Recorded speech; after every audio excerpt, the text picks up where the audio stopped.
an oil spill caused by two cargo ships colliding near Chennai has affected a 30-kilometer stretch along the Tamil Nadu coastline and is spreading because of waves and strong winds. Close to 1,000 workers, including volunteers from engineering colleges as well as fishermen, are using their bare hands to clear the thick sludge that machines have failed to remove. Those aerial pictures really tell you the picture, give you that picture entirely. And people now literally using their hands to remove this sludge and dump it in vats. Sam Daniel joining us at this point for more. Sam, these pictures truly horrific. The extent of it quite obvious there, but just people using their hands to clear this up. How long is it expected to take?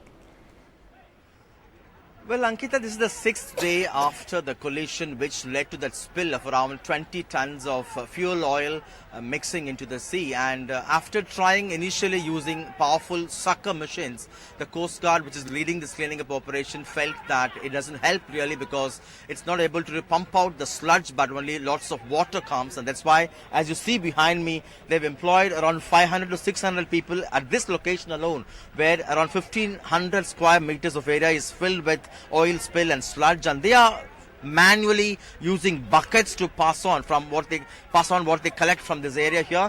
As we see now over the last 5 days, certainly there is visible changes of less intensity spill right now, and officials say if everything go well, in the next 3 or 4 days they'll be able to completely clear it.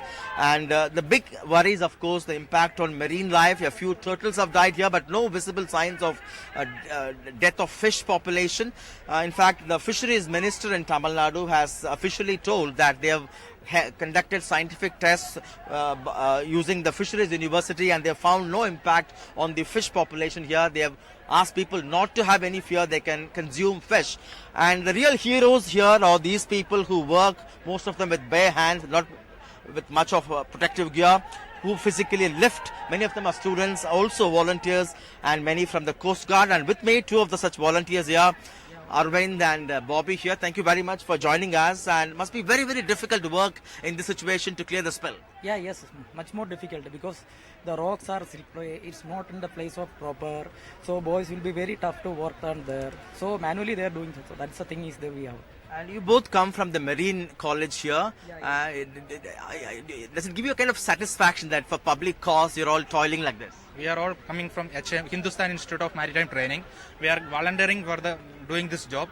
We are all marine department. We have the satisfaction for doing this job. Right. Can't we deploy technology? Why do we have to make people work like this, physically endangering? It's also a health hazard. Before you only said because it is much more effective.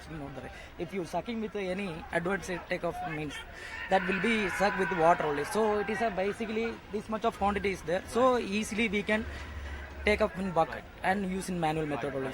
So the real heroes talking to us. And Ankita, to give you a sense of what is the situation on ground zero, the exact location in the sea on the Bay of Bengal, where the collision of two ships took place on Saturday leading to this spill.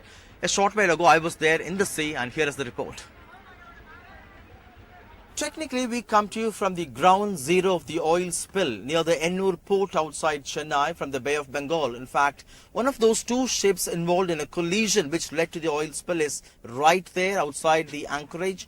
And as we speak, officials are enquiring what went wrong. They have issued notices to managements of both ships, and around 20 tons of fuel oil or bunker oil as they call it has leaked into the sea. And the major spill is seen near Ernaur, around 7 nautical miles from this area. It's almost 6 days since the collision, since the oil spill took place. And after unsuccessfully using technology, now the Coast Guard is using manual labor, using around 500 Coast Guard personnel, including volunteers and members of the Chennai Corporation. They are using buckets to physically remove the sludge. They say the super sucker machines was not able to remove the sludge as it only pumped out large quantities of water.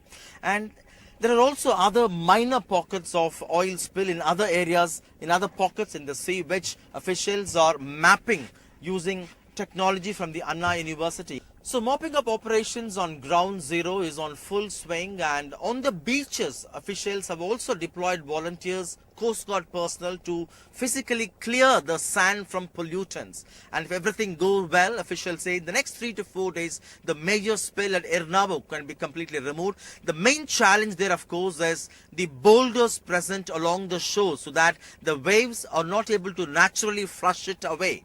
And that's why they have to use physical labor or manual labor to clear it. On the Bay of Bengal near Ennur outside Chennai with camera person Sukumar, Sam Daniel, for NDTV.